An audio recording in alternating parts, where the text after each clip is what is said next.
Hey guys, this is Peyton with Tom with Subaru on the north side of Indianapolis. I want to bring you a quick video today just going over some different features on the new 11.6-inch touchscreen that I like to change when getting in the car. I daily drive a 22 Subaru Legacy Touring XT, and there are a few things that kind of get on my nerves. So if you're new to one of these vehicles, or if you're considering buying one, this is a great video just to go over a few things that you may want to turn off when driving the car, or not, depends on your personal preference. So the first thing I do when I get in my car, there's a little A with a circle around it down here. That is for the auto stop start function of the vehicle. That's something that Subaru has integrated into their cars, much like other manufacturers. I think most manufacturers use this at this point. What it does is when you come to a stop, if conditions are right, meaning it's not too hot, too cold, too humid, whatever the case may be outside, it's going to shut off the engine to conserve fuel. Something like that makes sense if you live out in California or somewhere where you're stuck in traffic for hours on end, but here in Indiana, it really doesn't happen, and I don't want my engine shutting off at every stop sign and every red light.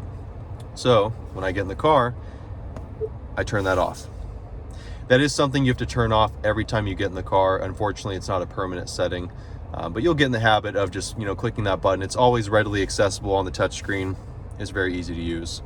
So that's the first thing, the auto stop start function.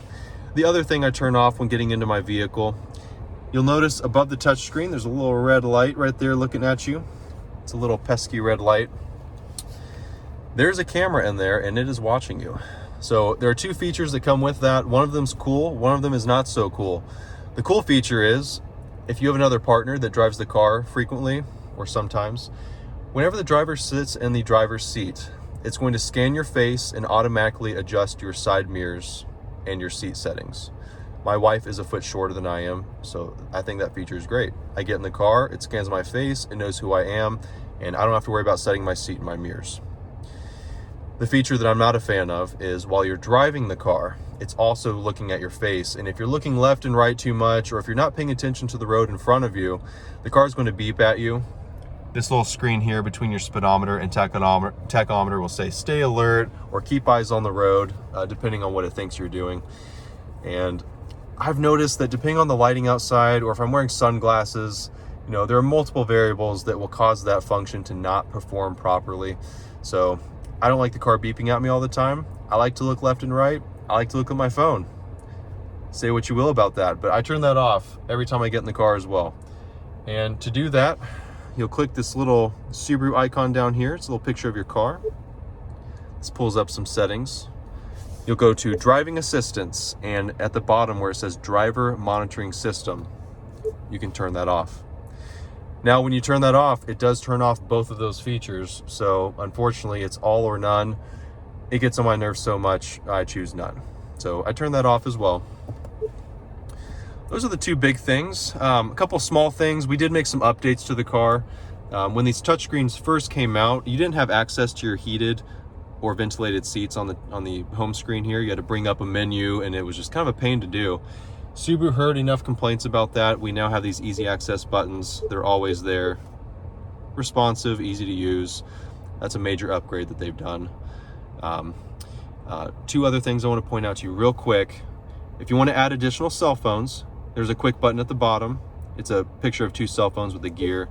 You'll just click that and you can add and delete devices there, up to 5 different cell phones, usually enough for the whole family.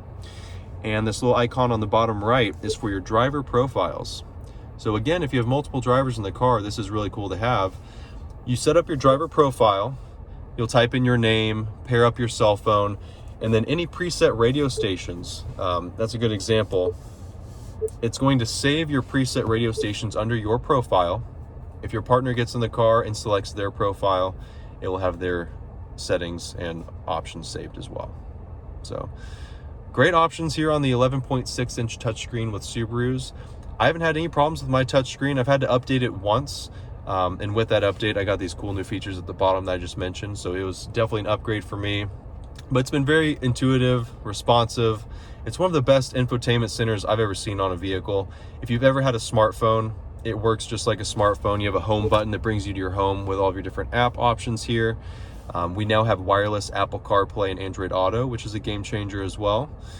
If you have any questions I can answer for you, I'm always happy to put together videos for people. Put some comments in the comments section. Let me know what kind of features you want me to go over, what questions you may have, and I'll put a video together for you. I look forward to hearing from you guys. Feel free to message me anytime. Have a great day.